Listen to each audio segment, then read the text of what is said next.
Welcome back to the sweatshop, boys and girls. In today's video, we're going to be working on this 2010 Mazda 5. So, boys and girls, the issue with our 2010 Mazda with a 2.3 liter mated to an automatic is that it has no air conditioning. Why it is that it has no air conditioning is because we have an issue with our clutch actuation on the compressor. So, what does that mean essentially? Well, when you press the button, there is a clutch, an electromagnetic clutch that is actuated through a signal from either your powertrain or the switch. In this case, it's actually the powertrain that sends a positive charge to a negative coil that actuates the coil. And then when that charge is sent, your clutch disc is sucked in towards the magnetic force field, and that creates the clutching effect. I don't know why I'm explaining that, because that's whatever.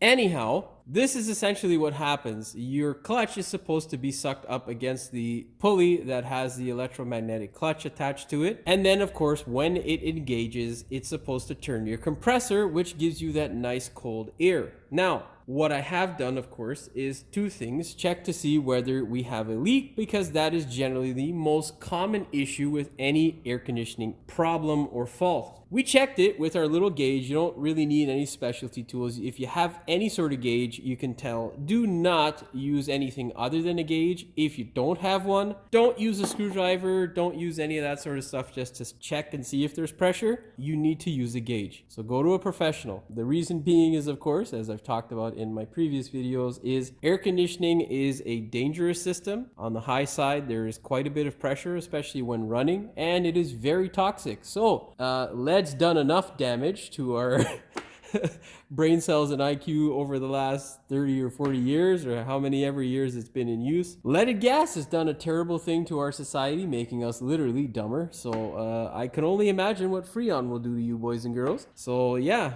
take the warning seriously. It is toxic. That being said, once you've established that there is gas or pressure in your system, the next thing you need to do is check to see whether you have a signal at the wire that actuates your clutch. So it's a very basic system on the Mazda, and on most cars, thankfully, it is one wire where you have a ground that you're looking for from your clutch, and you have a positive signal that is supposed to come from your car. So we have verified both. I have fixed the issue, and I'll show you exactly what it is. Now, generally, whenever you have a clutch issue, well, in the past, we used to be able to get our hands on clutches. I've looked around at 4 or 5 different parts places, and no one seems to have a clutch separate from the compressor, which is essentially more money, and considerably more money. A clutch you usually could pick up from anywhere from $100 to like $200 or maybe $300 on the high end, whereas a complete compressor online right now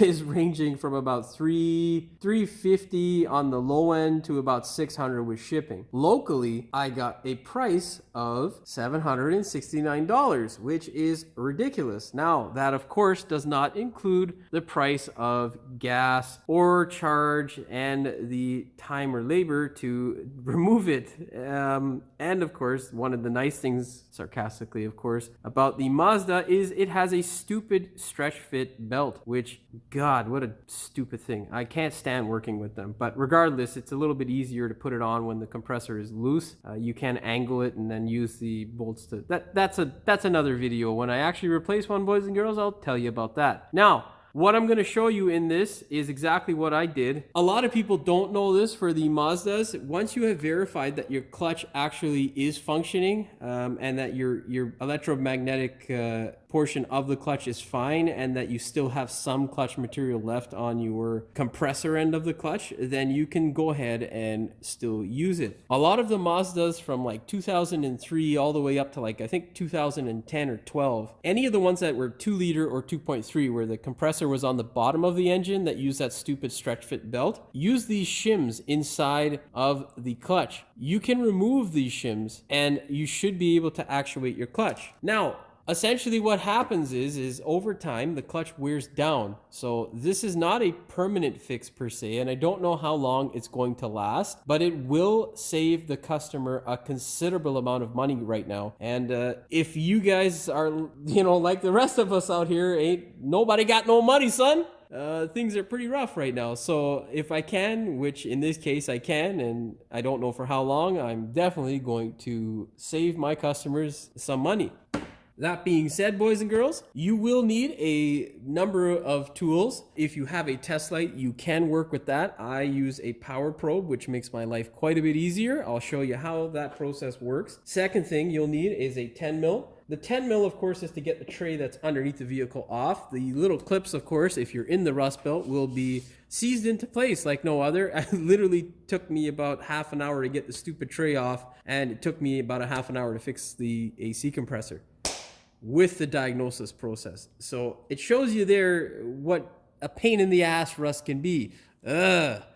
Anyhow, you can use an impact driver, employ the use of a vice grip and WD-40 if you are in the Rust Belt. And then it took me about 2 to 3 minutes to figure out that a 10 mil was not what was used for our compressor clutch. What you'll need in this case, if you have a 2010, of course, double check because they do change them from country to country as well as from manufacturer to manufacturer. In our case, what socket was needed to pull off the compressor face was a 5mm Allen. So with all that out of the way, boys and girls, hopefully that leaves you with no questions as to why our system failed and how we're going to fix it. So that's enough rambling on. Of course, before I get started with the physical repair, which I can't believe we're 8 minutes in now, but whatever. Seems like I ramble on forever when I'm trying to explain stuff. That's one of my hidden talents, I guess. My wife would say so. Anyhow, boys and girls, before we get started with today's video, do me a big favor, hit that subscribe button as well as the notification bell so you never miss one of my new videos. Now let's crawl underneath this thing. Well, no, I don't crawl under shit anymore. Forget that. Let's put this thing up in the air, boys and girls, and we'll take that tray off. It's pretty much already off. I just gotta peel it back. I'll do that now. Now, boys and girls, what we are looking at, of course, is our compressor. This here is the cover that is in front of our compressor. You don't necessarily need to remove this if you have a air ratchet, or really an air ratchet that acts like an impact gun is what is best. If you do have one of those, you don't need to remove that piece of plastic because you can remove this in a small amount of space. If you don't have that sort of tool, what you can do is just peel that cover off, use a small impact driver to hammer off this 5mm Allen fastener. The other thing you'll definitely need to remove is this thing here, just so that you can get that portion loose, and that way you can get into this section here. That being said, boys and girls, what I'm going to do now is show you how you diagnose the electrical side of things so that you don't waste your time with the clutch if it's not the clutch. Now, boys and girls, what we are looking at is the back of the compressor. We luckily have the connector right here, so it is accessible. It is tricky though. You will need a small pry bar to get this guy separated. Now, what the good thing is with this product is you can actuate either positive or negative. Positive, negative. Of course, that can be very dangerous as well. Why is it dangerous? Well, if you actuate on this side, which is the side that goes or gets its signal from the PCM, depending upon how it's wired, you could damage some stuff. And PCMs, ECMs, TCMs, whatever the hell you want to call them, computers, BCMs are a pain in the ass and very expensive. So don't do that. All you're doing is looking for a signal. Nice thing is, in this state, a neutral state, essentially where you're not applying any sort of power, you can test for a signal. Now on this side here, where the electromagnetic clutch is, we're looking for a ground signal, because the way this system works is it closes the circuit with a positive signal from your PCM, which is this side here. Now, our last step is going to be to turn the vehicle on and actuate the clutch. When we actuate the clutch, then we'll know that we are getting a proper signal from this side. Now, I know that the clutch is being actuated because I've tested it off of camera. The second thing is that the fan and the rest of the system operates. So we know it's good there, but on this side, we had no actuation of the clutch. Now, with those shims, let's turn that sound off. With the shims in place, what was happening was we weren't getting any actuation because there was too much of a large gap. Now, as you can see there, as I'm touching the pin inside here, we have ground. Now, listen to what happens when I actuate and put positive power through. That knocking there is the signal that your clutch is actually actuating. Okay, so I'll show you what that looks like. Okay, boys and girls, it's very hard to film in this area, but what we're looking for is that gap there. Right there is where you can see my finger pushing that gap, is where you want to see the gap disappear. Now, I'm going to put signal to it. Okay, we got positive power going to it, and you'll see it disappear. Now, let's see that again. Now, how you can test the clutch is very easily by just trying to turn it. If you can't turn it, okay, when it is actuated like it is now, you have a clutch that is going to function. With it released, you should be able to turn it freely. Of course, you will feel the resistance of the AC compressor pump itself. That is normal. So in this situation, we know that we had a bad clutch, or the distance that is required for the clutch to actuate was too large. So by removing the shim, we have effectively reduced the distance needed for the clutch to actuate, which means that we should have a functioning AC system. And that is why with this clutch or compressor, you don't need to spend all kinds of money replacing it if all the other components, which I just explained, are in good working order. And this, my friends, is what makes me happy as a mechanic and is going to make the customer happy, because I literally have just saved him $1,000 plus. So hopefully out there, you other younger mechanics adapt this sort of way and, you know, just do what's right by the customer instead of what's right for the pocket or the business. Anyhow, now what we need to do, boys and girls, is connect our connector. Now, before I connect the connector, so you guys aren't running around confused out there, what I'm going to do is remove this guy and show you that there sometimes is a difference between the two shims. You should always pick the larger of the two shims. That way, you're not creating too small of a distance and this thing is constantly rubbing. Okay, so let's get a 5mm and pull this guy out. Get yourself a 5mm Allen, and if you haven't already, use a hammer to make sure that that socket is all the way in there. Then, don't hit the camera, of course. Firmly grip the clutch, and there you go. Well, after you blip the throttle, you should be able to pull it out relatively easy. When pulling the face of the clutch off, be sure to be careful with those washers or shims, because with the magnetism, they can get stuck on either side, like so. As you can see, there is our shim wanting to stay with our compressor. With our compressor, I'm going to show you exactly what our issue was. There are the two shims there. We're going to slide them back into the compressor face, or clutch face of the compressor. At least that's what I call it. I don't know exactly what the terminology is that people use. Everybody sort of has different terminology from area to area. As long as we understand what the hell we're talking about, that's all that matters. Well, this is tricky, boys and girls. That magnetism is being a little bitch right now. Now, inside here, so don't fall out, you can see the washer that just moved there. Both of them are in there. So I'm going to sandwich this guy back together so you guys understand what was going on. Now, we're going to fire this guy back in there. Of course, be very careful. We don't want to cross-thread it. Give it one blip.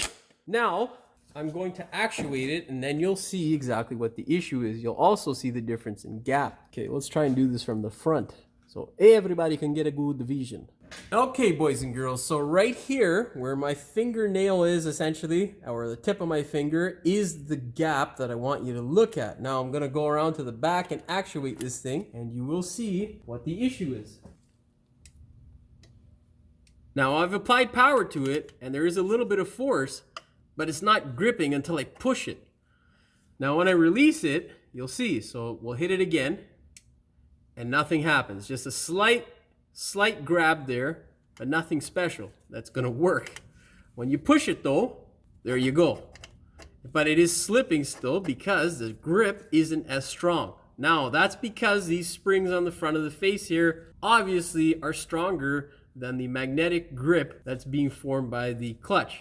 So hopefully that helps you, boys and girls. Now, I'm going to take that shim out, and then I'll show you to make sure that you're doing this properly, you don't run into issues, what you should be looking for when you pull the shim out to ensure that your compressor doesn't blow up and leave you on the side of the road. Fire off the compressor.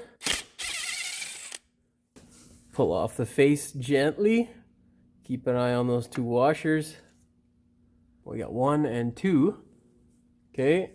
And now what we're going to do is select the bigger washer. Now, with regards to the face of the clutch as well as the magnetic portion, what you're looking for is to make sure that these rivets here aren't being destroyed. This stuff here is going to wear away, but you want to make sure that it's not going to fly off at any point. Now, like I say, boys and girls, this isn't a permanent fix. It's just going to help him through right now. So I don't know how long it'll last for. I hope it lasts quite a while, but as you can see, our clutch doesn't have much material left. But instead of us going and just trying to repair it by replacing the clutch and compressor assembly together, we're going to have time now to look for a clutch. So what we're gonna do is pick up your washers and see which one's bigger. This one here is 0.48 millimeters. Oh, it might be the same, let's see. And this one here is 0.48 millimeters, 0.47. So we'll use the other one. Of course, it's a minuscule difference, but bigger in this case is better. Now,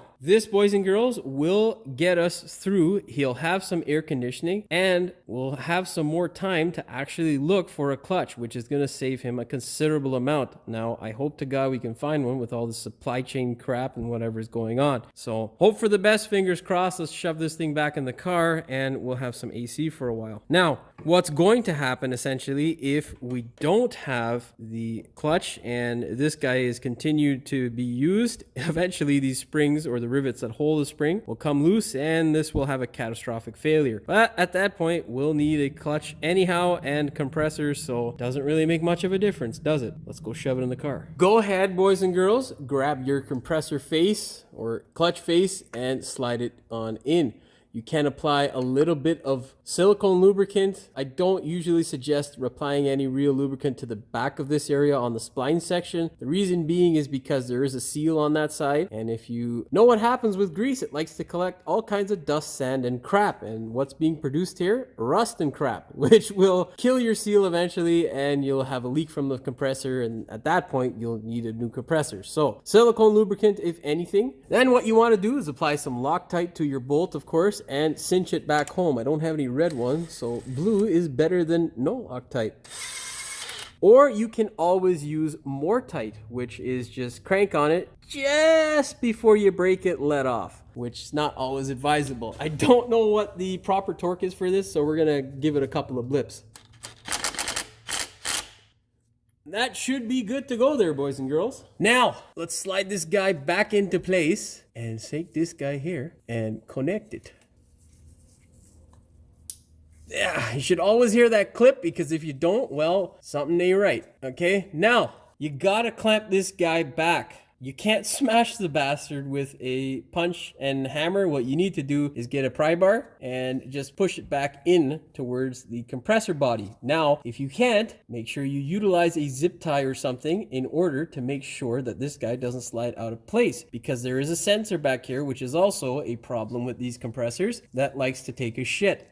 What happens with that sensor, if you don't have a positive signal coming through on this side, but you do have one coming through on this side, you'll know the sensor's bad. It's a pressure sensor, I'm pretty sure, or a thermal sensor, I can't remember. Anyhow, the other common issue besides the clutch going bad on the face is the magnetic portion of the clutch. They internally short sometimes, which renders them garbage. And then of course, this guy here likes to fail sometimes because of either too much rust and crap or it getting knocked. I've seen that a couple of times, which, yeah, can't fault the compressor for that. Now, boys and girls, just a word of advice, because the lines are right there. You do not want to pry on the lines with your pry bar or anything like that. Just use an extension or any little piece that's gonna give you some travel between the pry bar and this here, and then use your CV shaft to pry on and just force it back. You should end up with a result like this, of course, where this thing is pretty stiff in there. And now we can put our trays back together and test this thing out. Go ahead, grab this side panel if you've taken it off and put it back into the car. Of course, you should know by now, if you've watched my videos in the past, make sure you anti-seize the hell out of your bolts so that they come out the next time you try to service anything. Always thread them in by hand, and don't forget that clip. Then use a low torque Ugga gun just to run these guys up. I don't know what the torque spec is. If you are going to torque them, I would say no more than 8 to 9 foot-pounds. That is good to go. Then, of course, put your tray back into place, boys and girls. One of the nice things, even though this tray is enormous, it has these little built-in sort of hooks that keep this thing in place so that you can, you know, put it in without losing your sanity. And of course, do the other side. And if you're in the Rust Belt like myself, what you're going to do is make sure you chase all the threads on these bolts, anti-seize the hell out of them, and then put them back in the hole.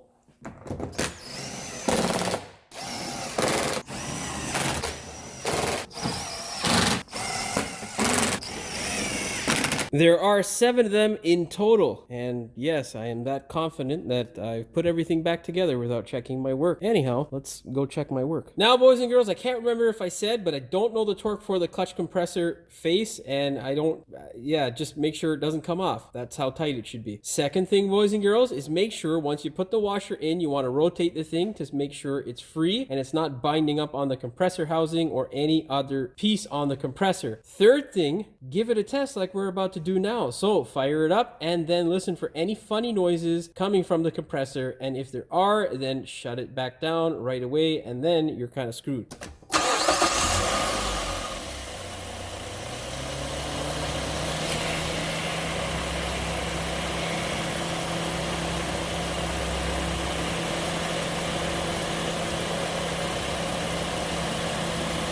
And there you go, boys and girls. You can hear the compressor running. What we're going to do now is confirm that it's doing something by holding the low pressure side line in the back here. Our belt is no good.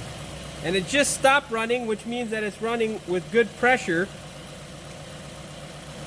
because it's actually cycling. And there we go. There it goes again. So that there, boys and girls, is a fix. Well, it looks like we're going to be doing a video soon on how to remove the belt and replace it on this stupid thing, which means I'm going to be touching the compressor anyhow. Okay, boys and girls, we're also going to be doing a ball joint at some point, so yeah. So, boys and girls, I want to make this clear. This is not what would be technically considered a proper fix or a fix that is a long-term fix. Realistically, what we need to do is replace that clutch. But the customer right now has a lot going on, and it's not something that I'm looking to tell him, yeah, you need air conditioning at the cost of $1,000 to $1,200. That's just ridiculous. This can and will buy him some more time, and it's going to give me some more time to find him a clutch. Even if I don't get a brand new one, I could potentially get him a used one, which will make his life a lot easier right now, which I'm sure he needs. So that being said, boys and girls, I don't want you guys to get the wrong idea, but as all of us are seeing right now, tough times are there, and if you have one of these things, you may be able to extend the life of your compressor or clutch by doing that simple repair, and it's going to save you a bucket load of money. So of course, stay cool out there, boys and girls. I hope this video helps you, and of course, if it did, boys and girls, please like, share, and subscribe. Don't forget to hit the notification bell so you never miss one of my new videos, and as always, thank you for watching. We will see you in the next one. And then sucks in your compressor, actuating the clutch. Or wait, what? The 10 mil is to get that tray on, in our case, let's put this thing up in the, I'll show you now exactly what you need to diagnose before you get this far. Now, that being said, before I go any farther, what I'm going to do is show you exactly what you need to diagnose before you even mess around with this side of the clutch. What the fuck am I saying? From this side here, what we're looking for is, oh, fuck you, come on. Oh, there we go. And of course, if it did, please like, share, and subscribe. Don't forget to hit the notification bell as well. Fuck, what did I say? I can't remember now. What the fuck am I saying?